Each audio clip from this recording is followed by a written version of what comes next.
Remember to your words and actions should be chosen carefully, and members are reminded that speeches are limited to 3 minutes. The Council is streaming the meeting live on the Herefordshire Council YouTube channel and also making a recording. The recording will be available via the Council's website shortly after the meeting has concluded. Other attendees are permitted to film, photograph and record the meeting, provided that it does not disrupt the business of the meeting. If you do not wish to be filmed or photographed, please identify yourself. None?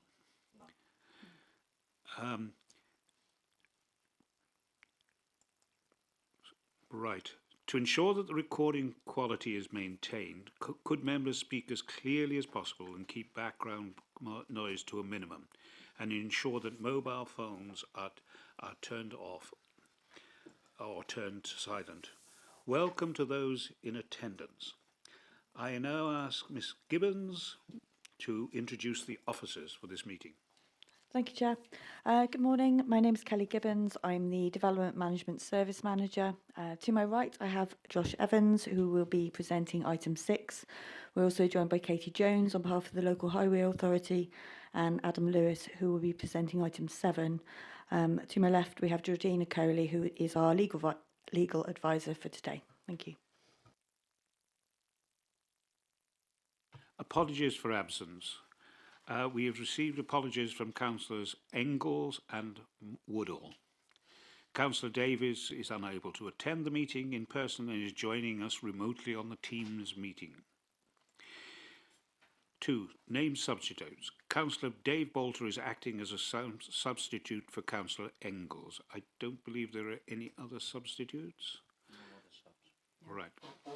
Then we move on to declarations of interest.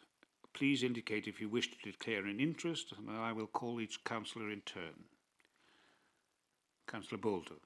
Yeah, on the first item, Chair, Mr. Ed Thomas is known to me as a member of my ward. He's also known to me personally, but it won't affect any judgments I make to him. Okay, thank you. Now we move on to confirm the minutes of the meeting held on the 7th of May 2025.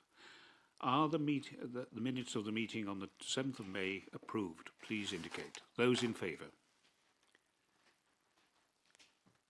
Anyone against? Abstentions? 1. That's carried. Thank you. I have no chairman's announcements. I will now request that the public speakers present in person for the item agenda number 6 join the meeting. Please, if you could take your seat at the table for participation. Good morning, Mr. Thomas, and welcome you to the meeting, and we'll call you. I'm sure you're well aware of the process. Presentation later on. Right, we'll go to the first application, which is Hillcrest Foy Ross on Y. I'll now hand over to our officers who will make the presentation. Thank you, Chair. I would like to begin by thanking those members who attended the site visit yesterday. Members are asked to refer to the update sheet, which includes revised conditions following observations made during that site visit. The application before you today seeks full plan permission for the construction of 12 holiday lodges within the grounds of Hillcrest, located to the northeast of Foy and is demarcated by the red star. The application site lies approximately 4.3 kilometres from Ross and Y Town Centre and sits within the Wye Valley National Landscape. Access is via a private road leading to the north from the U71006. The site slopes significantly to the southeast and is enclosed by well-established vegetative boundaries. The images on the site display on the screen display the elevations of the proposed holiday accommodation, which is uniform in design, featuring olive green render and faux black tile roofing. Each lodge is proposed to have a footprint of 101.8 square metres, measuring 15.2 metres in length, 6.7 in width, and with a ridge height of 3.7. The scheme also includes associated landscaping works to support the integration into the surrounding landscape. The application has been amended during the course of determination, with landscape schemes sought to minimise the impact upon the wider landscape, and particularly from Foy Public Right-of-Way 4, which forms part of the Herefordshire Trail. It's accepted that there would be visibility from this public footpath of long distance views into the site. As such, the holiday lodges have been designed in a manner in accordance to minimise their impacts according to the applicant's own landscape appraisal. I would like to draw members' attention to the revised fenestration design of Unit 12, which lies directly to the north of the neighbouring property, Fairview, which is demarcated by the red star on the screen. Environmental Health has assessed the application and raised no objections, subject to submission and implementation of a site-wide noise management plan prior to first occupation. This condition is intended to safeguard the residential community of neighbouring properties. The application would be accessed via the private lane connected to an unclassified road. Whilst the road network is narrow, the application has been reviewed by the Local Highways Authority, who have offered no objection to the scheme and does not consider the harms to be associated with the development to be severe, in line with paragraph 116 of the National Planning Policy Framework. As the application site is within the Wye Valley National Landscape, paragraph 8189 of the NPPF is relevant. It advises the great weight should be given to the conservation and enhancement of the landscape and scenic beauty in such designated areas, which are afforded the highest level of protection in relation to the landscape matters. Having reviewed the application and supporting documentation, officers are satisfied that the development does not constitute major development in this context. Whilst it is acknowledged that the introduction of 12 holiday lodges and associated infrastructure will result in some visual change, the proposed landscaping measures are considered effective in mitigating wider landscape impacts. Objective WVS1 of the Wye Valley Management Plan seeks to encourage and promote the Wye Valley as a sustainable tourism location and supports forms of tourism associated with development that are grounded in conservation, enhancement and enjoyment of the area's recognised special qualities and distinctive landscape features. Officers consider that the degree of harm is to be limited, namely a slight adverse impact upon the long distance views and landscape character. The removal of existing structures, including the recreational apparatus, will result in an overall improvement to the broader landscape setting. When considering the whole, including the design mitigations, the proposal is deemed to have a neutral impact upon the Wye Valley National Landscape and is consistent with the duty under Section 85 of the Crow Act to preserve and enhance the area's natural beauty. The images on the screen are to demonstrate the slope of the topographical changes within the site. Oh, sorry. On the northern portion of the site, there is existing abseiling tower and basketball court. A key benefit to the proposal is significant reduction in hard standing through the removal of existing infrastructure, such as the abseiling tower, basketball court, and other impermeable surface leisure facilities. The scheme also incorporates a sustainable water management, including 230-litre rainwater harvesting butts for each lodge and a 10,000-litre storage tank to the southwestern area of the site. The drainage strategy as set up by the Ekin Flow confirms that the existing package treatment plant is fully operational, regularly serviced and capable of accommodating the proposed development.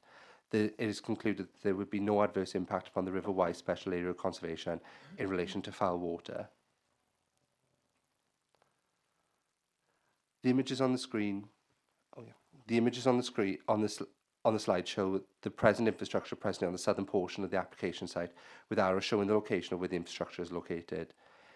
In summary, the application has been assessed against relevant policies of the Herefordshire Local Plan and Core Strategy, the Brampton Abbots and Foy Neighbourhood Development Plan and the National Planning Policy Framework. The development supports strategic objectives of promoting sustainable tourism and encouraging the local economic growth and conserving the environmental assets. While some impacts have been identified, principally in relation to the landscape and residential community, these are considered to be acceptably mitigated through the proposed design, landscaping and operational controls. Accordingly, it is recommended the planning permission be granted subject to conditions set out. Thank you, Chair. Thank you. Thank you, Mr. Evans. And now, well, I invite Mr. Thomas, the applicant's agent, to speak in support of the application. You have 3 minutes. Thank you, Chairman. Good morning, members. As noted in the officer report, the site's lawful use is an important material consideration as it establishes the baseline for decision making. The application site is Hillcrest, a former PGL site which was established in the 1960s. For over 50 years, the site was used by large groups of children as a base for adventure holidays, using the building for dormitory accommodation and the grounds for outdoor and often noisy sports activities, typically over 12 hours, 7 days a week during high season. It was common for over 150 staff and children to be present, with frequent vehicular movements to and from the site, often by bus, particularly to and from canoe launches, several times daily at Hole in the Wall. Several years ago, the site became surplus to PGL's requirements and was bought by the applicant, who has a long-standing connection with the local area, being born and educated in Ross, where he established his flooring business 35 years ago and which still operates from the town today. He has since moved on to the site, where he now lives with his family. The proposal would continue the site's long-established tourism use, but with 12 two-bed lodges, resulting in a substantial reduction in the number of people accessing the site by comparison with the lawful use. This is reflected in your officer's report at 6.27 and the conclusion of the area engineer as one of no objection. The applicant owns the access road and is responsible for its maintenance. It is in his best interest to ensure that the surface is well maintained for holiday makers. In respect of the national landscape, the proposal would result in a removal of the 14-metre high abseiling tower, which is the most visually prominent feature of the site. By comparison, the lodges have a ridge height of 3.7 metres. With the retention and bolstering of the existing mature boundary planting, the lodges, which will be in olive green, will be screened from public vantage points to a large extent. The applicant is also aware of noise concerns, but he will be resident on site and oversee the management plan required by Condition 3. Your officer's report concludes that the proposal would not give rise to any greater noise effects than the lawful use, but in our opinion, the proposal is likely to result in a noise reduction relative to the lawful use. The Council's ecologist has confirmed no objection to the application in respect of both effects on protected species and the River Wye, and nor are there any other technical objections. Your officers confirmed that the principle of development is supported by the core strategy and NPPF, noting the economic benefits to be derived from tourism development and the use of renewable energy generation and EV charge points. Absent any overriding issues indicating to the contrary, we commend the application to members as one that complies with the development plan when read in the round, and hope that officers' recommendation will be endorsed. Thank you. Thank you, Mr. Thomas. Now, if you could kindly take your place back in the gallery.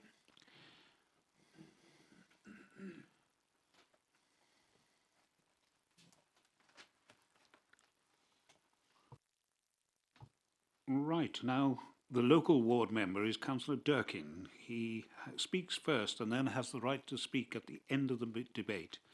He does not have a vote. 10 minutes time limit. Thank you. Thank you, Chairman. So much and so little. I ask that this application come to committee today due to significant numbers of local objections. My apologies for not joining the committee at site yesterday due to unfortunate circumstances, but thank you for attending, and I hope you found it interesting. However, I have been to site and spoken with the applicant on several occasions regarding his aims and objectives and have read all the local concerns. I'm here speaking on behalf of the 17 local groups and to ensure that they have their voice heard, and again recently, and that their concerns have been made in public. It is not necessary to speak to all objection points, lack of time you'll appreciate. However, these reports and the NDP letters and the local parish recommendation of their NDP has been considered by the case officer, and he is recommending approval, which I think is correct. It is also worthy of note that there are several issues considered further and required by the case officer as pre-commencements, which the applicant has assured me he will address in his application, as it is important to him, this site, as he is part of the local community. As you will see in 1.2, the officer's report, the site had in the past been populated for many years under the management of PGL, who provided breaks for young people, and has such that this location has been accompanied with a lot of noise from early morning to early evening and some heavy traffic. This PGL occupation and activity ceased in 2019. The heavy noise and heavy traffic thus removed. It should be noted that the applicant still has an extant permission for an activity centre, and this will be what PGL type activities, but this is never his intention. There seems to be an expectation that noise level will again reach PGL ownership standards, and there will be many local and attendant disruptions. However, the periods of stay have been designated for attendance on site, and they will be reached by smaller vehicles and over a staggered period of time in arriving, and for the use of over 50s. And that noise level will be significantly lower, one would hope. With regard to the many important remarks relating to the AONB and its management plan, and the views both long and short distances, at 6:20 the case officer has given due consideration to the concerns raised to the Wye Valley National Landscape. He considers that while the proposal would have a limited impact on the immediate surrounding landscape, the removal of the existing apparatus, i.e. the tower, from the site would present a positive contribution to the broader landscape setting. When taking into account the scale and design of the proposed units and the mitigation measures set out within this application, it is concluded that the proposal will result in a neutral overall impact on the Wye Valley National Landscape. In this regard, the revised application will preserve the scenic quality of the landscape, thus meeting the requirements of Section 85 of the Crow Act 2000, which places a legal duty for further proposal for conserving and enhancing the natural beauty of the national landscape, thus by carrying out remedial works to the location, including the hedges. It is proposed that the operation and building of these lodges will be environmentally friendly, using green principles such as the colour, recapturing an efficient use of water, as contained within policy SD3 and SD4. Also, the management of foul water to be contained in the closed-use system.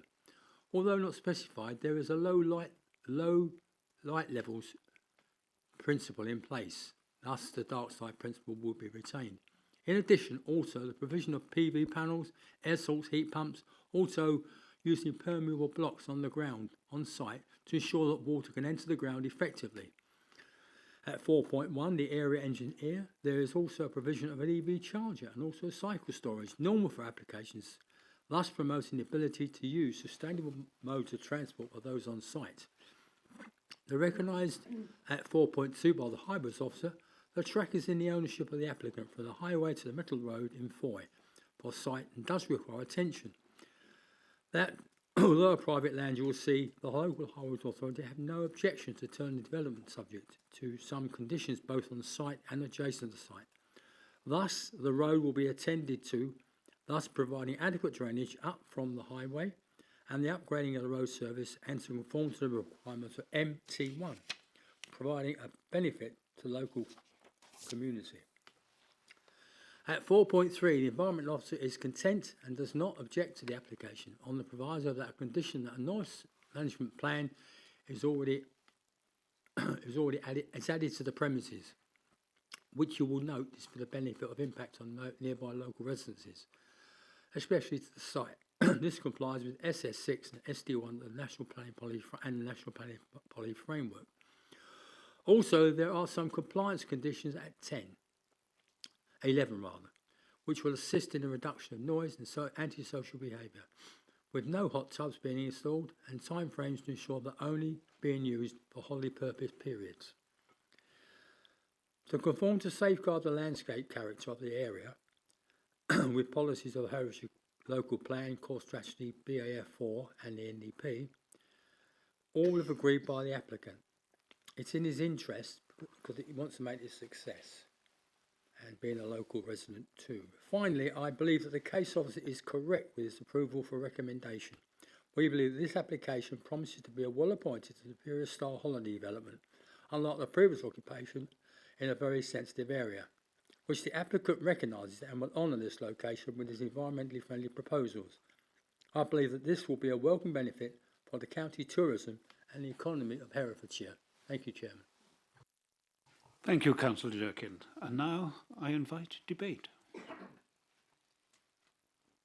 Councillor Simmons. Thank you, Chair.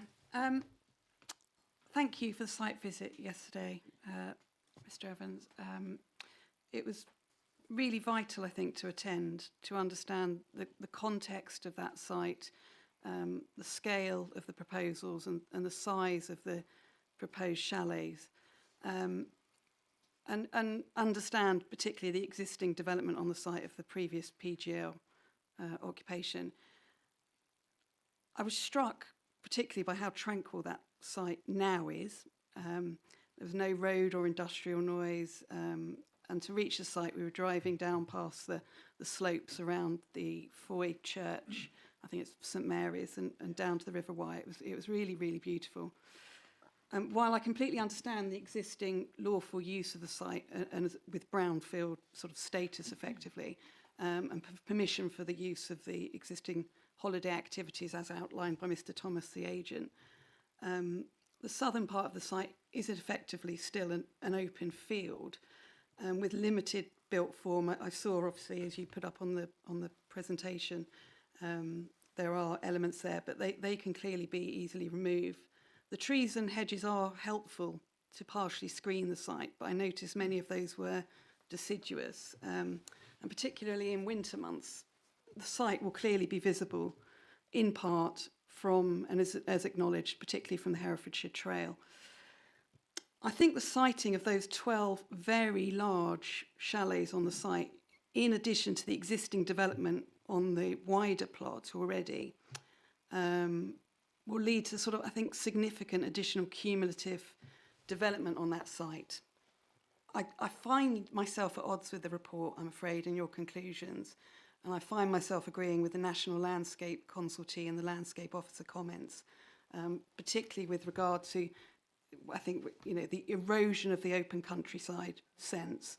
It'll lead to a tangible change, as said, in the pattern and grain of development within the area, and therefore the character of that landscape.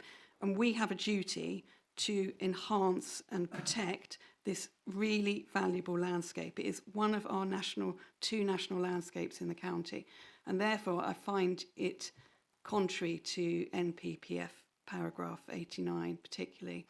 I think this overdevelopment of the site, it's not seen to this degree in the locality in terms of both the number and size of the lodges and chalets. I welcome the air source heat pumps and the EV charger proposed, but the design of the chalets is also a concern for me. It doesn't reflect the local built environment at all. It doesn't represent the local vernacular in any way, and that's really important when we're trying to understand particularly policy BAF4 from the Brampton Adlerton Foy Neighbourhood Development Plan.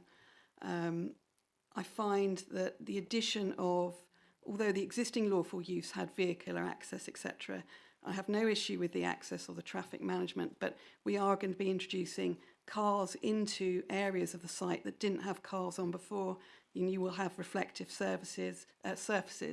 You'll also have visual nighttime spill from inside the chalets, which again will be visible in the area and just really puts too much development on that site. So I therefore find that I can't support it, and I find it in contrary to core strategy LD1, E1, because it requires we allow development where the scale, design, size and connectivity are all addressed, and I do not think they have been by this application. And I find, again, it doesn't comply with SD1. Thank you. Thank you. Can I now, other speakers? Councillor Baker and then Councillor Thomas. Thank you, Mr. Chairman. A question for Mr. Evans, if I may. Looking at, I couldn't get to the site visit yesterday. I was double booked, so I spent a happy 3.5 hours in here instead. But there we are. But it looks on the map, on the drawings, it looked like a very cramped development. I wonder, because these are big lodges, aren't they?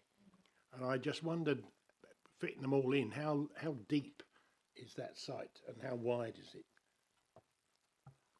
So through you, Chair, there is alterations to the landform associated with it. That is secured by condition.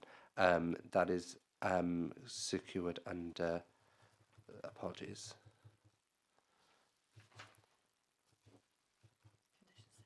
Condition 6, apologies. So we would have those details associated with that under the condition.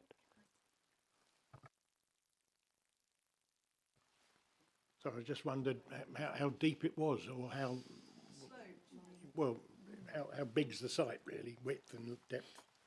It looks a bit cramped in that diagram. And that's where a site visit would have been useful. I don't think we've got the actual measurements at the moment. We'll try and do that and come back to you. But I've just put on the screen there the amended site layout plan, which shows the units and the how they're sitting in that site. Okay, well, well, if the officer is, if he finds it acceptable, then that should be okay for me. I just looked at policy SS1, presumption in favour of sustainable development. I wonder, is this type of development actually sustainable? They look like temporary structures to me. Another question for you. Yeah, I'll come back on that now. So they do meet the definition of a caravan. They are caravan structures, i.e. they can be removed from the site at a later date if if the site's no longer required. So yeah, they are temporary in nature by that effect. But in this application, we have considered, rather than just saying they need to be a caravan, we have actually controlled the appearance of those, because the appearance has been taken into account as part of the assessment. Yeah, that was another concern I had, but that was answered. But when we were told they were green. I always like to encourage and supporting tourism into our beautiful county. It's important, and these sort of developments will help to encourage that. I know some people enjoy staying on holiday in these type of structures, and good luck. But not for me. But I don't see there's anything wrong with it. I'm told it was very difficult to access this site. A number of our members couldn't find it. So how the holiday makers coming in will get on, I don't know. But there we are. I'm wondering again, another question, 365-day occupation, are they allowed to be occupied all year, or is there a sort of... So it is restricted to 28 days. There is a restriction. It's one of the firmer conditions. Oh, I see. Right. Okay. And I made a note of noise limitation measures, but I think Mr. Thomas covered that. So, with that, well, all those things in mind, I'd find it difficult to refuse. I like to support the officers where I can, but I say a site visit would have helped. But so I'm hovering on the cusp at the very moment. I'll see what my colleagues have to say. Thank you very much. Thank you. And now I go to Councillor Thomas, followed by Councillor Taylor. Yes, Mr. Chairman, one of the people that did attend there yesterday, I find myself agreeing and disagreeing with Councillor Simmons. There are quite a lot of leyland days there, awful as they are. They will provide screening. The site, if you look at the site on your computer, you'll see, in fact, we did think that the bottom 6 was rather cramped, but when you look at it, they're not. They're more cramped actually at the top. The design of the ones that were there at present, which are basically what are going to be put, were quite acceptable. They were just like a normal bungalow. They don't look anything like a caravan. They're a proper sort of chalet, 2 delivered on a lorry, 2 pieces and put together. I did actually talk to one of the neighbours, some time ago about this. They think that there will be far less noise because PGL was incredibly noisy. So there was also transport. The road to Foy is, yes, very long, very beautiful road. One of the best we've got in the county, but it is very, very narrow. And when it was owned by PGL, you had very large buses coming both ways. And quite frankly, the farmers in the area used to tear their hair out because they couldn't get up and down the roads at the right time. I find myself supporting this because, yes, we do need more holiday makers. And I just say open countryside is not just for the locals. It's not just for, it is for everybody. And also, we all know a view is not legally, you can't demand a view. So I find that, quite frankly, the amount of work that's gone on, the proposal, the way that they are built, the fact that there are leyland hedges which will screen the bottom 6 quite well. Yes, there are quite a few deciduous trees there, but I think that it will be, and at the moment it's a pretty awful site. It's just been left, and you know, I don't think it should have been left like that. They should be made to clean it up. But compared with what it was, I think this is a great improvement. So I will be proposing that we accept this, Mr. Chairman. Is that seconded? Seconded, Councillor Coles. Councillor Taylor, Thank you, Chair. just before we come in. Just one quick point of clarity. So Councillor Thomas mentioned the unit that was there. That's a double unit. So if you look at the location plan, you'll see on the left-hand side of that, there's a... Actually, let's just point this out, so make life easier. Sorry, Donna. There is a larger unit here, which is what you saw on site. As you can see, it's much bigger than the units that are proposed. So just to clarify that point, that was all. Thank you. Councillor Taylor. Thank you, Chair. Visiting the site, it is in a very, very beautiful part of the country, and I do think that tourism should be encouraged, but I do think the scale of the quantity going into this site is of concern. I do believe that if it was scaled down, it would be better for the locality, and I do feel that putting as much as they are planning to into this site will only encourage more to be put there. I do feel that the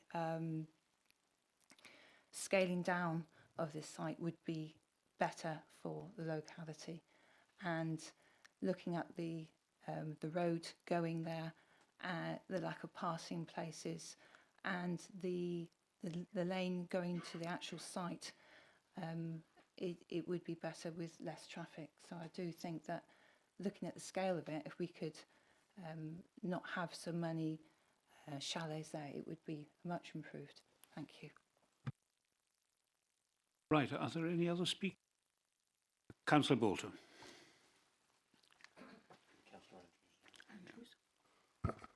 Thank you, Chair. Reading through the reports that were put forward, I see there have been quite a few changes made on the lead up to this, with certain things being taken out, the erection of staff accommodation, certain things going through, as I understand it. I didn't make the site visit, which was unfortunate. A lot of people that did can sort of correct me if I'm wrong. But the ward member is looking at development. It's a local person. Our officers are supporting it with all the various conditions that we've put in. And I find myself, as Councillor Baker said, to and fro in really as to whether it's the right thing or the wrong thing. But the opposition is weaker against than it is for. And I think, on a personal note, that it would develop the area. I know of PGL in the past, and it's been there an awful long time. It wasn't just there for a few years, it goes back a long way. And the level of noise and areas there would have been high for a long, long time. And it's only the last 5 years that they've closed. And because of that, now it's become more tranquil and different, and it's changed. I understand the changes. I understand what Steph, as Councillor Simmons has said. But we're looking here at something from a local man, developing the area, helping the economy that we've got, and also taking on board the changes that we've had to make, and also really taking it forward for the whole of the area. And I've got no more to say on it other than that at the moment. Councillor Andrews. Thank you, Chair. It's really just a comment. Like many others, I did try to get to the site visit, but failed to find it.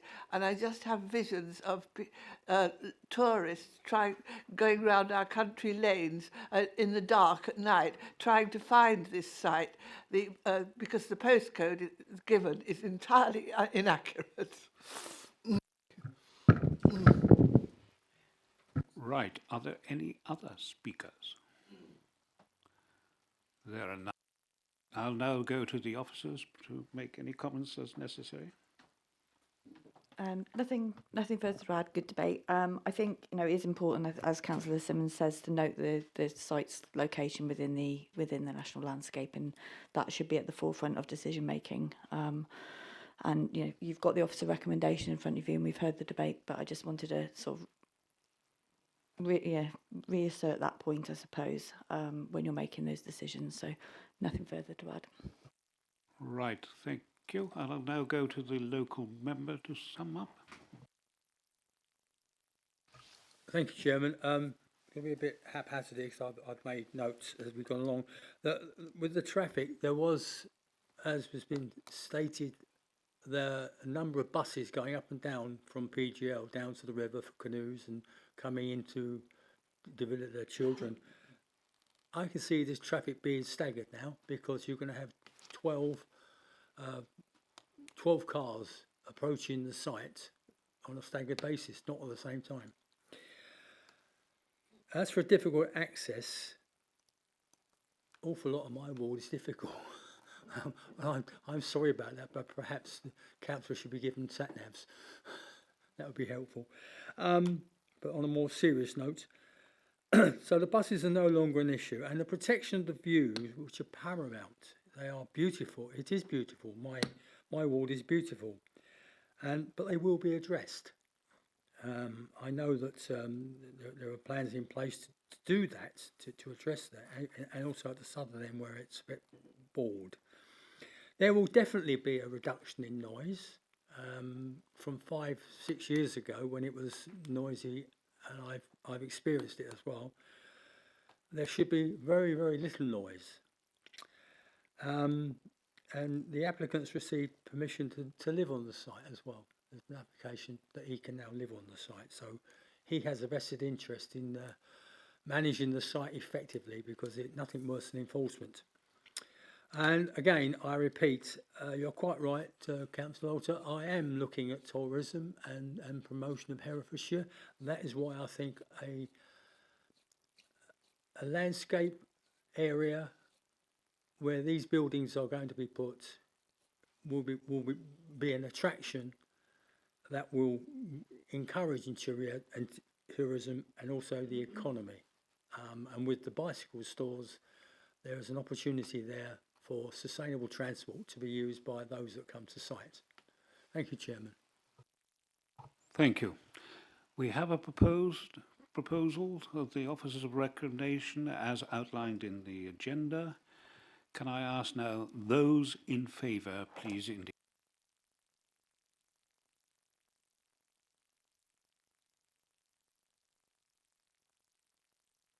Those against?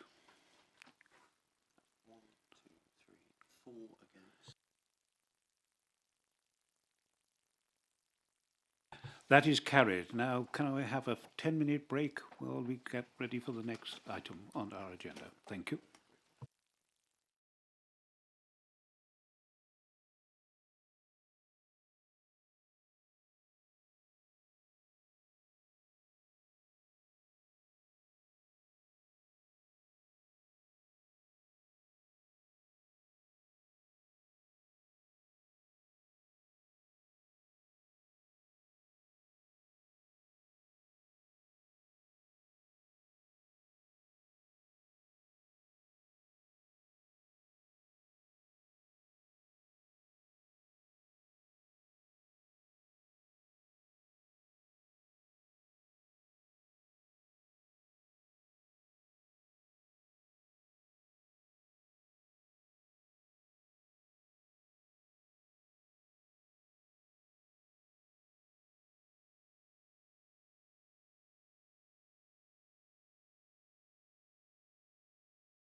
Are we on?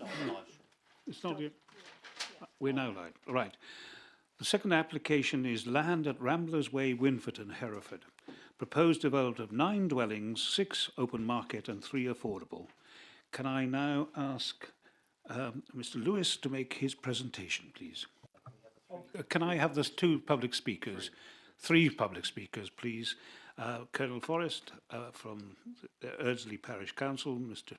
Priest, and Mr. Roberts. Please take your places at the table. Thank you.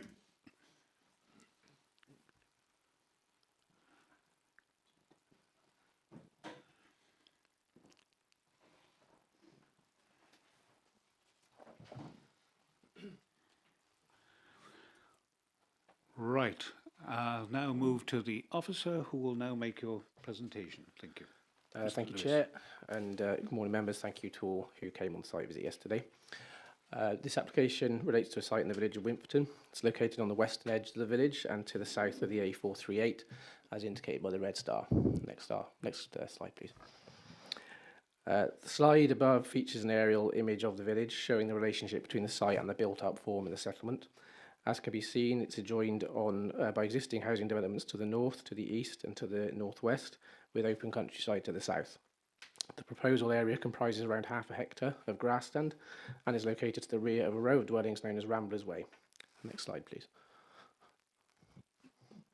This slide shows some images of the site and the surrounding area. Top left, we can see the frontage onto the A438, including the houses on Ramblers Way and the existing access that is proposed to serve this development.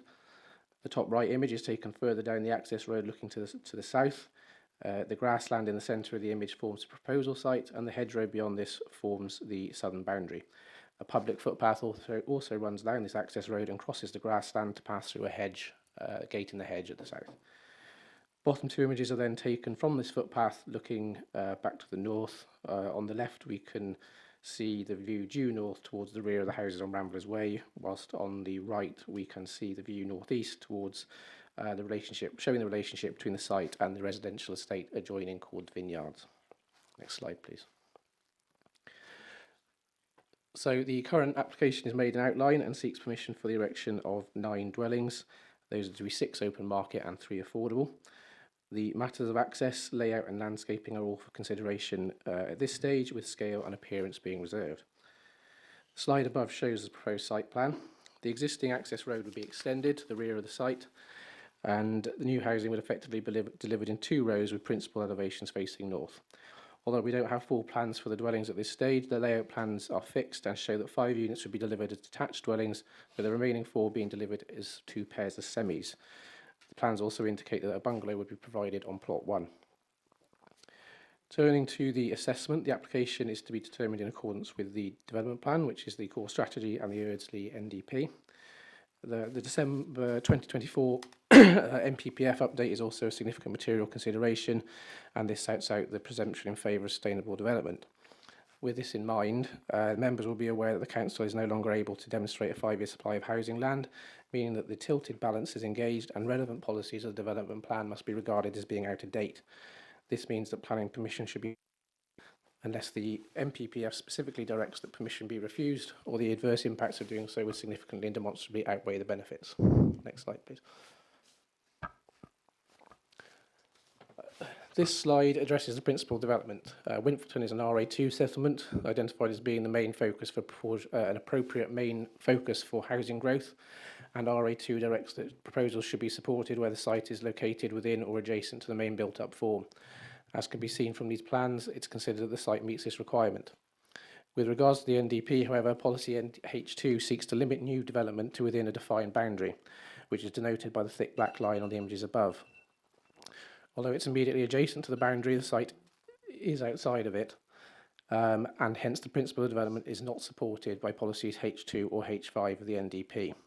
The proposal also does not meet any of the special circumstances which would allow development outside of the boundary to be supported as set out by RA3 or H2. There's hence conflict with these policies, and this is a harm that needs to be weighed in the planning balance. Next slide, please. In considering the impact upon local character, although the application is made in outline, it's highlighted that layout is for approval at this stage, so we have some certainty in terms of what form the final development will take. Policies RA2, LD1, SD1, H7 and E2 are all relevant. They broadly require that developments respond positively to context, protect features which contribute to local distinctiveness, and generally make a positive contribution to the character of the area. As illustrated on the aerial image, the site is on the edge of the village and enclosed on three sides by housing. It's therefore spatially well related to the existing patterns of development and broadly respects existing landscape enclosures, confining to development to within the hedgerow to the southeast of the site, which also aligns with the southern boundary of the Vineyards housing estate to the east. The result is the scheme is not considered to appear as a discordant protrusion into the countryside relative to current development patterns. However, it is acknowledged that the undeveloped nature of the site and its relationship with the surrounding landscape is such that it currently does make a positive contribution towards the rural context of the settlement. The photograph on the screen is taken looking south from the public footpath, which is evidently well used and affords users attractive views of the River Wise, the floodplains and the hills beyond it. The development of the site for housing will clearly change the character of the site from open and rural in nature to a more suburbanised residential character. However, the impact in this regard is mitigated to some extent by the relationship with surrounding housing, as already described, and the density of housing at approximately 18 unit dwellings per hectare is also relatively low and not markedly different to that of neighbouring sites. Further mitigation is provided through the site layout, which includes provision of an open corridor around the realigned public footpath corridor to reduce the sense of enclosure and preserve views out to the countryside. Existing hedgerows are retained, whilst a range of new tree and hedgerow planting is proposed to the landscaping scheme. In the context of the approval of landscaping is also sought at this stage, a supplied strategy is considered to be acceptable, subject to some minor revision. Overall, it's accepted that by officers that the scheme would urbanise the character of the site and that there be some negative impact on the rural fringes of the village. However, the scheme has taken steps to mitigate for this, and consequently it's considered that the level of harm is relatively limited. Support is lent to this conclusion by the findings of the Planning Inspectorate when dealing with an appeal on the site for a slightly smaller housing scheme of 7 dwellings in 2022, where it was found by the inspector to quote, the residential development here would have, quote, limited adverse impact to the landscape character setting of the village. Nonetheless, harm is identified, and however minor this is, it does lead to a degree of policy tension, which must also be weighed in the balance. Next slide, please. Approval of access is also sought at this stage, and this is to be taken via the existing drive from Ramblers Way to the north. The existing access delivers good levels of visibility onto the main road and benefits from a dedicated pedestrian footway on the eastern side. The local highways authority have confirmed the existing arrangement is suitable, meeting the requisite design standards to ensure safe and efficient function of the network. There's therefore no policy with MT1 or T2. Next slide, please. Also relevant to access is pedestrian connectivity. Alongside the existing footway on Ramblers Way, the proposal also includes an undertaking to provide an additional pedestrian link through the vineyards to the east of the village. The slide below shows the proposed location of this link and the status of the land required to deliver it, which we are conscious has been questioned by local representations. In response to these questions, the applicant has provided copies of land registry titles, which are in your members' update pack, showing that they own the land required to deliver the link and link the site to the public highway. Officers are therefore satisfied that the link is deliverable and it will serve to enhance pedestrian connectivity within the village. This aligns with the aspirations of the NDP, particularly policy T3. A condition is recommended to secure the details and the delivery of the link prior to occupation. In terms of the footpath running through the site, the public right-of-way is to be retained, albeit on a slightly amended alignment. This will need to be subject to a diversion order before development begins. Next slide, please. With regards to housing mix, the scheme is for 9 dwellings, which is below the usual 10 dwelling threshold, whereby there would be a policy obligation for the development to provide affordable housing. Nonetheless, the application proposes that 3 of the dwellings will be delivered as affordable housing. These would be delivered on a discounted market tenure, whereby they'd be sold to qualifying persons at 30% discount off the open market valuation. This discount would be secured in perpetuity for all subsequent sales through a 106 agreement, which would also include a local connection clause with preference given to those with links to Wimpton in the first instance, followed by surrounding parishes. There's a draft of the 106 agreement that's been agreed, and this is included as an appendix to the report. The provision of affordable housing, when there's no policy obligation to do so, which is effectively on a voluntary basis, is a benefit that officers consider should attract significant weight in favour of the scheme. It would help to meet local housing needs and fulfil the aims of the development plan, such as those set out in policy SD1.F for the NDP, which encourages development to provide family accommodation for working age households in order to support the local community and economic resilience. It's also noted that the supporting text, the NDP, specifically states that the absence of affordable housing for purchase is a major disincentive to younger families looking to get onto the property ladder. The scheme here would help address this. The Council's Strategic Housing Officer supports the affordable housing provision, which would be delivered as 2 2-beds and 1 3-beds. Also recognising the aspiration of the NDP, the policies H7 and SD1 in particular, which seek to meet the needs of older people, the scheme also includes an undertaking to provide a bungalow. This further enhances the mix of housing and would be secured as by condition. To briefly summarise other matters, the layout is considered appropriate to do secure good standards of amenity for existing and proposed residents. The site is not identified as being at risk of flooding. There was a question on site yesterday about the proximity to flood zones. There is a copy of the EA map in the update sheet, which confirms the site is at low risk, and there's no evidence to suggest the land has been adversely affected by flooding in the past. In the absence of a main sewer in Wimpferton, package treatment plants and drainage fields are proposed to manage foul water. This arrangement has been informed by site tests to confirm ground conditions, and there are no objections from the Council's land drainage engineer. An EA permit has also been applied for one of the plots and granted to demonstrate the acceptability of the arrangement to the regulatory body. With regards to ecology, the site is not considered to hold any particular value, habitat value, and features of interest such as the hedgerow or the oak tree to the northeast are to be retained or protected during construction. There are no objections from the Council's tree officer or the ecologist subject to conditions, which also includes a range of biodiversity enhancement measures to be delivered prior to occupation. So to return to the planning balance, as mentioned, the tilted balance is engaged here, and we have not identified any conflict with the policies MPPF, which clearly direct that permission should be refused. The balance is hence the one at 11D II, meaning permission should be granted unless adverse impacts of doing so would significantly and demonstrably outweigh the benefits. In terms of harms, it has been identified the site lies outside of the settlement boundary. There is hence conflict with policies H2, H5 and RA3 as a result. However, these policies must be regarded as being out of date, and the weight that can be given to them is reduced. It's also been identified that the proposal would urbanise the character of the site and erode the reality of the edge of settlement. However, the scheme has taken steps to mitigate this, and it's not considered the development would appear incongruous in this context of the village as a result. The harm to local character is therefore considered to be relatively limited, but this does lead to some conflict with policy. The scheme incorporates various measures to ensure there be no adverse impact in respect of matters as highways, flood risk, drainage, ecology or green infrastructure. There are no objections received from technical consultees on these points, and thus no policy conflict. The absence of harm here is however neutral in the balance. In terms of benefits, the scheme would provide housing in a reasonably accessible location that's adjacent to a settlement which has already been identified as a sustainable focus for growth within the development plan. The provision of 9 dwellings towards housing supply is a benefit that attracts weight in favour of the scheme, particularly in the light of the Council's current shortfall against mandatory targets. The scheme also secures the delivery of affordable housing, effectively offered on a voluntary basis when there's no policy obligation to do so. In the view of officers, this is a benefit which should be afforded significant weight in favour of the scheme. The delivery of a bungalow is a further benefit, as is the delivery of a new footpath link to improve pedestrian connectivity within the village. More broadly, there are also economic and social benefits associated with construction of new dwellings and additional population to support local businesses and services.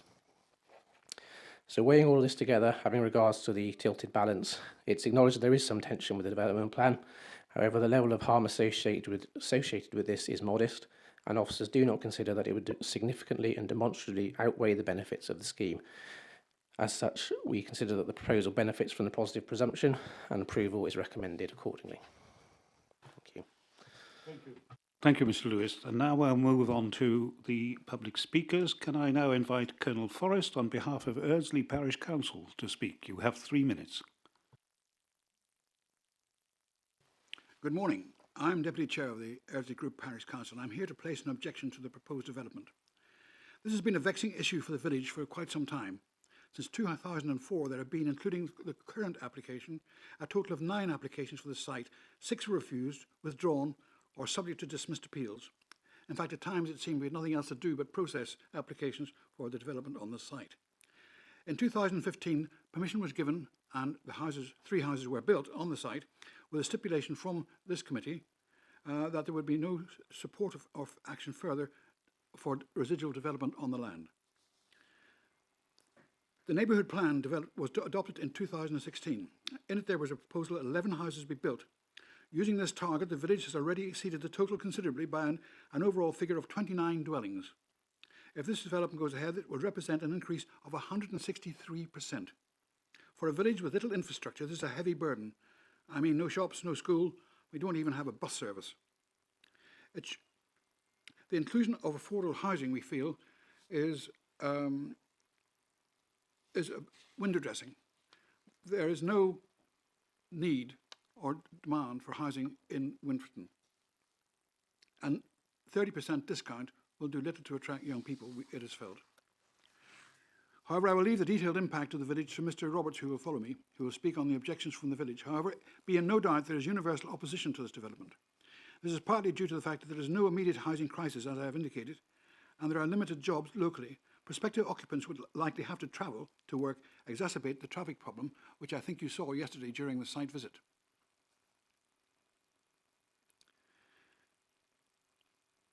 Although we recognise the current imperative for housing, it is felt that this development is, as proposed, is not in the interest of the inhabitants.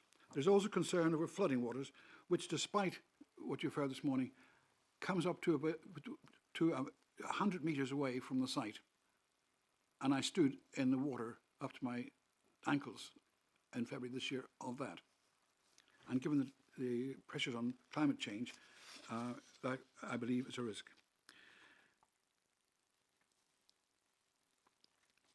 We also believe that the density that's proposed is too great. You've seen the size of the site, and you've seen also the problem with car parking. The PC has taken note of the plethora of objections. I'm afraid 3 minutes. In conclusion, I would draw your attention to the comments by the Hereford Committee on the dismissal of the last application. The distribution of housing across the neighbourhood is unsustainable. And also it contravenes LD1, RE2 and SSG of the Herefordshire Local Plan Core Policy Strategy. We would like to object to the application as is, but that does not mean to say that we would not encourage the developer to put forward a further plan that might be more acceptable in our eyes. Right, thank you. And now can I move to Mr. Roberts, who speaks in objection as a local resident. Good morning. Thank you for the opportunity to speak. I'm here today to object to application 240349 for the construction of 9 houses at Ramblers Way. This proposal represents a significant overdevelopment of a rural edge site, and it is not in keeping with the form, character or infrastructure of the village.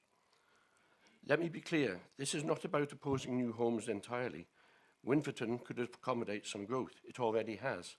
But what is being proposed here is at the rate of 20 dwellings per hectare when you include the existing 3 on the site, and that is more than 3 times the average of the village, which is just 6 dwellings per hectare. The proposal is suburban in scale and layout and would urbanise what is currently an open field that the planning inspector previously said contributes positively to the rural setting. That impact was described as limited, but still significant, and that was when there were just 7 houses included in the plan. The applicant now proposes more dwellings than in the refused scheme, with no meaningful design changes to reduce the harm. In fact, quite the reverse. Existing hedges are to be removed, and houses will be constructed where the front door opens directly onto the roadway. Based on the outlined plans, the affordable homes proposed at Ramblers Way risk being visually and materially distinguishable from the market homes, and this directly contradicts national planning policy and design guidance. Affordable homes must be tenure blind. What is needed is genuine integration, both in physical design and social intent. This village has no services, no shop, no school, no doctors and no public transport. The buses for school children are already full to capacity. Herefordshire Council will have to pay transport to take any more children to school. With no services, residents will be car dependent, and with 9 homes, that means potentially 27 vehicles, 2 per house, plus nowadays older children also being there. Only 21 car parking spaces are proposed, and these include 4 garages that are small and in many cases will be used for storage and not cars. Note that 5 houses do not have a garage. The entrance road is narrow, as was seen yesterday, and how will emergency and refuse vehicles have clear access? This is a recipe for overspill, obstruction and long-term conflict with the A438 and with existing residents and visitors. On drainage, the proposal relies on individual soakaways and package treatment plants. But this is a site near the River Wye that has seasonal waterlogging and high water tables and is immediately adjacent to the floodplain. It is highly questionable whether these drainage systems can cope in winter. The I'm results... going to ask you to... Sorry? Well, I'm going to ask you, your time is up, thank you. No 30 seconds? No. Well, if you could briefly end your if I can presentation. conclude, I would urge that this application is either refused or deferred, and that we encourage a smaller, better integrated scheme that the village will be proud of. Thank you.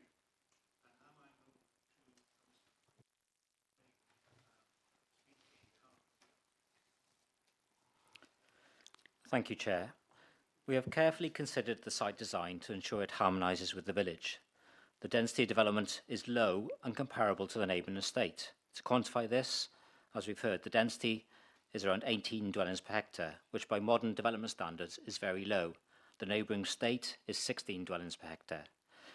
The layout will also continue the existing pattern of development and also includes a wide landscape footpath corridor through the site, where no development is proposed.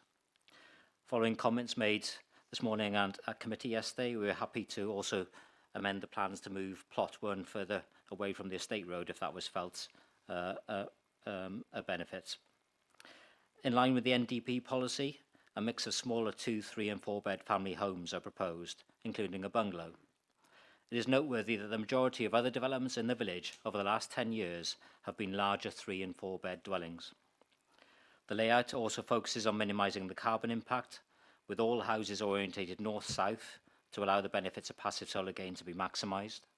This will be complemented by a low-carbon heating system, solar PVs, and electric vehicle charge point for each house. The most distinguishing benefit of this application, however, is the proposed 35% affordable housing for local people. Winfordton has not seen any new affordable housing for approximately 50 years, and the Council's latest affordable housing needs evidence identifies an unmet need for 86 affordable homes in the rural parts of this housing market area. To clarify, this affordable is being volunteered by the applicant, as there is no planning policy requirement for any affordable housing on this development. To conclude, the starting point is of course the development plan, and the adopted core strategy designates Winfordton as a sustainable, higher tier settlement where a greater proportion of housing is to be located. The same policy also confirms there is no cap on dwelling numbers. We have worked hard to ensure there are no technical-based objections from any council consultees in respect of matters such as access and accessibility, parking and biodiversity, flood risk, layout and landscaping, housing mix, foul and surface water drainage, and phosphate impact. And as we've heard, in respect of landscape impact specifically, an independent government inspector described the impact as limited. We acknowledge the local frustration with more housing in Winfordton, but we believe this site represents a logical and modest expansion of the village that will have negligible environmental impact and will deliver much needed affordable housing for local people. Thank you. Thank you. Now can I move on to the beginning of the debate. Councillor Highfield is the local member. He has the right to speak at the beginning of the debate.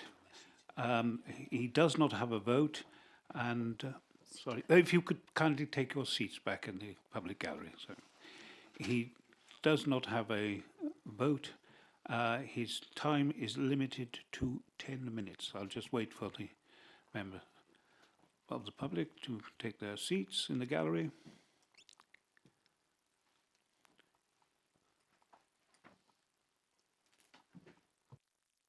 Councillor Highfield.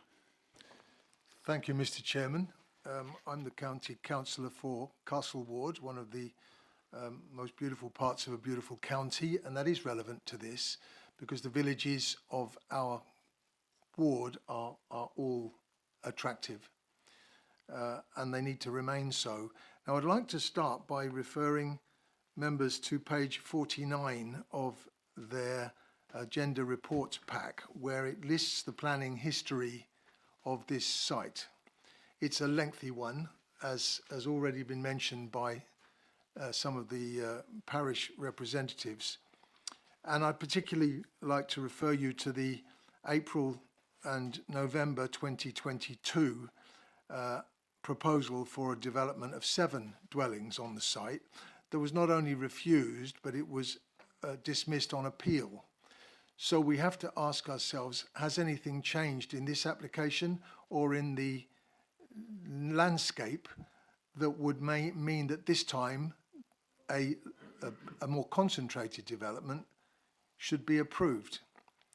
And I would submit no. And if you go back a page, this reports back conveniently shows you the National Planning Policy Framework with a link to the National Planning Policy Guidelines.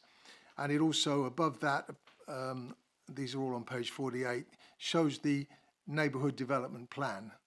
Now, as we've heard, the Neighbourhood Development Plans can be considered to be out of date. This one is more than the 5 years that was mentioned in the policy guidelines. However, the fact that the county, which is a large county, needs more housing, doesn't mean that you need to put it in villages with no infrastructure whatsoever. This is the most unsuitable place to squash in what is effectively an urban development. Now, the planning officer mentioned that the planning density is in the region of the neighbouring development, the vineyards. I've got the Google Maps aerial view of it right in front of me now, and that clearly is not the case. It would only be able to squeeze in perhaps 5 of the vineyards houses into this site if you were to move them across sideways. So I do agree it's a suitable site, although it's outside the development plan. It is a suitable site for a development.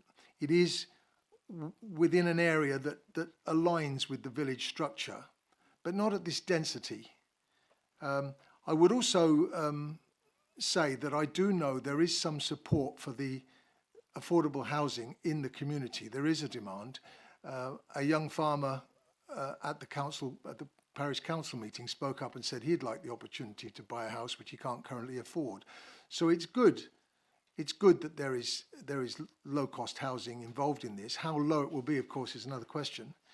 But that doesn't mean that this site has to squeeze in 9 houses where 7 were blocked before.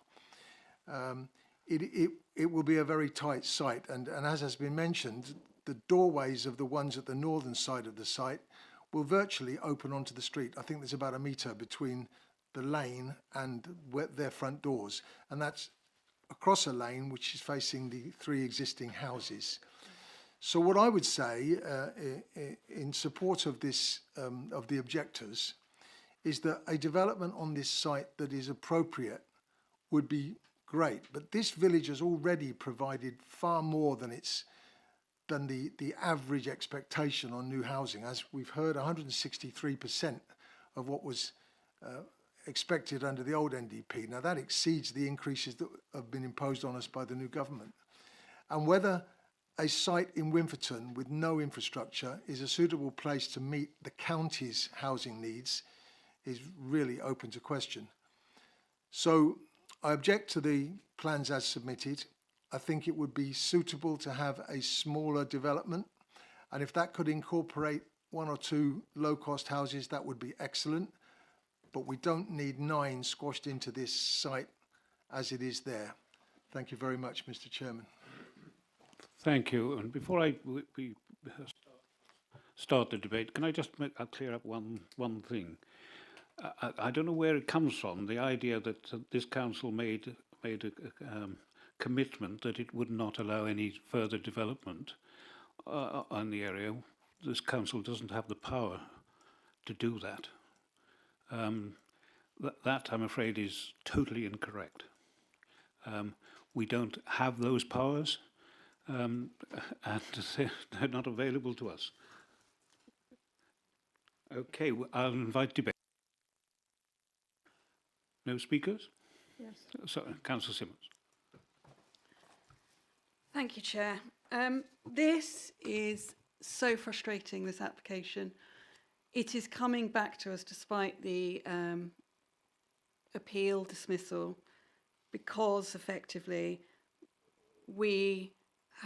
there's a coach and horses have been driven through our core strategy, and as a result of our housing allocation increase to 27,000 plus houses over the next lifespan of the plan, it is really upsetting to local communities that have already taken a huge amount of development, that they are now going to have to take more development. We do not have the 5-year housing land supply. So in response to Councillor Highfield's plea as to what has changed, that is it. That is why this is coming now back to us, and why it's not even coming forward as a rural exception. I think the case officer's report is excellent in presenting the tensions and telling us as committee members, what the issue is. And it is that we are relatively powerless, I feel, to reject this application because of the tilted balance having now weighed so heavily in favour of development where there are no other objections. It is frustrating that there is a development that is of the density that is greater than the other neighbouring estates or development within the village. However, if you reduce that density, you are going to, I'm sure, reduce the number of affordable units. And I feel that the 3 affordable units does present, in my mind, a real significant positive element in the planning balance. I did hear Mr. Priest's, I think the agent's comments about plot 1. How do we capture that if we were to put a recommendation for supporting the officer's recommendation?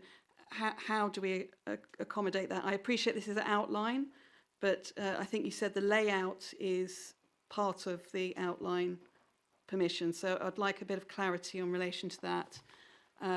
And particularly, the landscaping element. I can see some work has been done to get the hedgerows, etc. there, but I'd just like some understanding that how we can try and make it be a bit less suburban.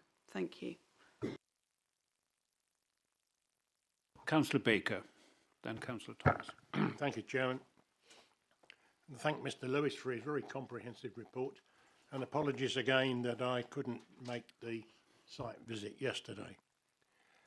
Looking at the plans on the map and listening to the officer, there is a possibility of it being described possibly as overdevelopment, but there is a similar size site to the east of this, which looks very similar in density. And it would appear to be the standard separation of dwellings that we see in most built-up towns and our villages. I find it, as Councillor Simmons said, it's difficult to find reasons to refuse it because of the new housing targets that have been imposed upon us by our government. And of course we don't have a 5-year housing supply. And so really with I suppose it's a little bit of it's not really a bribe, is it? But a 30% discount on a third of the houses there makes it more acceptable, I think. And so with that in mind, I support the officer's recommendation for approval. Is that a proposal? It is. Okay. Is that seconded? Councillor Thomas. Councillor Thomas next. Yes, when I went to the site yesterday, the main thing that concerned me was flooding, because I know that field that is at the bottom floods. I was assured by people that know that the floods never actually get into that paddock. I totally agree with Councillor Simmons. I think we're getting pushed closer and closer down a rabbit hole and can't really exercise our real duties. But I feel that it's quite unusual for a site this small to offer so many 1/3 affordable houses.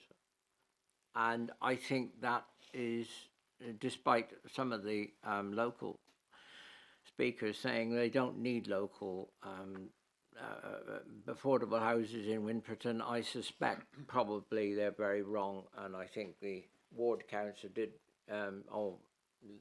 say that one young farmer would desperately like to buy one of these. Everywhere needs affordable houses. It's just not just limited to this village or any village. So I have seconded the proposal, so therefore I think we should go ahead and grant planning. Right. Any other speakers? Oh, Councillor Simmons. Could I just have clarification about the plot 1 and also obviously with Ramblers Lane and what is quite a green area? Could you just talk us through a bit more about the landscape? You know, will that be brought forward early in the proposals to establish? Of course. So with regards to the amendment, I understand there was some concern raised during site after site inspection between Mr Price and some of the local residents and the member regarding the proximity of that unit to the road. Currently, it's the closest point of the house is 1 metre away from the access road. Officers, for the avoidance of doubt, don't consider that to be of issue. However, we were provided with a plan late yesterday afternoon from Mr Price, which moved the dwelling back to 3 metres. Given the stage it was received and that we didn't consider it to be necessary, we haven't included it before members today. However, if you felt it was beneficial, then we could, and you otherwise minded to approve the application, you could do a resolution as such, and then delegate back to officers to secure that change. With an alternative plan on decision notice. I don't think there should be an issue with that. With regards to landscaping, so that is a matter that is for approval now. We have an outline strategy on the plans. There are a few details in that which we would like to refine slightly in terms of sort of planting specification and some more appropriate species. There are conditions, therefore, on the recommendation. So condition 12, that seeks a updated landscaping scheme with a new planting specification for new boundary hedgerows, also details of all new hard boundary features, so that's fences and walls, because that detail is also slightly ambiguous on the plan, although it does identify roughly where they all are. And then there's a schedule of landscape maintenance in terms of condition 13 and an implementation condition on condition 16, which would require all measures to be carried out prior to occupation. Thank you, Mr Lewis. That's helpful. I think my concern is, yes, I would like to put in an amendment to the recommendation by Councillor Baker and Thomas that we approve this subject to, as you said, delegating your authority to move that plot back the 3 metres. I think that is quite important. So is that possible to do that? And secondly, I'd read the conditions for landscaping, not an issue there. It's the timing of that. I have noticed an increasing numbers of developments happening, for example, just outside Gorsley, where the development has been built and then the landscaping mitigation with hedgerows, etc., is put in afterwards, and it has no time to mature. So there's a long period where we've got whips, that take 5 years to mature, which has been putting in after the last development, after the last house has been built, which might be taking 3 years or 4 years to get to that stage. So it's the timing of the landscape condition to help. It is my concern. I don't know if that's possible. Thank you. Mr. Lewis? We particularly, hard landscaping we can condition concurrently with the development in terms of practical sense. You know, it's easy to do that whilst you are building the houses themselves. Difficulty with soft landscaping, of course, is that if you plant too soon, you will disturb that planting during your construction phase. So prior to first occupation is the standard way of doing it. We could tighten up the wording, perhaps to be on first occupation of the first unit rather than occupation of the whole development. That will ensure that it is done slightly sooner, and I think that would be a reasonable approach and still pass the relevant tests. Yeah. Is that agreed by the proposer and seconder? Yeah. Okay. Right. Any other comments that any of our officers want to make? No. Cool member. So I can smell the mood music in the room. I've got 5 minutes to see if I can change your direction. And the first thing I would do is refer to the chairman's correction earlier. The local residents, or at least most of them, are no longer objecting to any development on that site. So a more acceptable development would probably not receive a great deal of opposition. The other thing, I started by referring you to the National Planning Policy Framework, which is come in December, which is in the life of this new government and sets out their new policies, and it refers to the guidelines. Now, I think Councillor Simmons is overthinking what these rule changes do. I think you're self-regulating before the rules have even come in.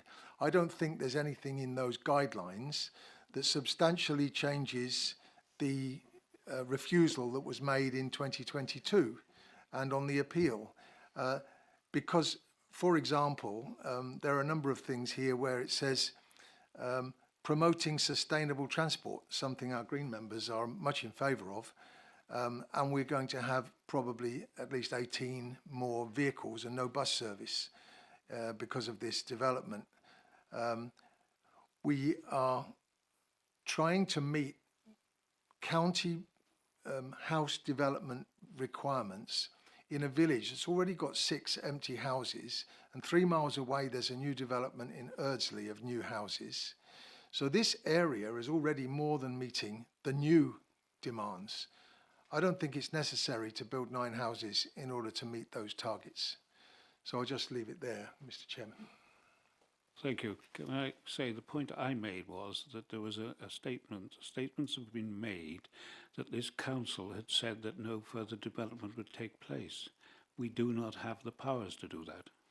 Mr. Chairman, I have to correct you there. I think they said that the statement was that they would not support such a development, and that's a different thing to not allowing it. I'm afraid that is not the case. Right. Can I now move on to a vote? We have a proposal which has been proposed and seconded. Can I ask those in favour, please indicate.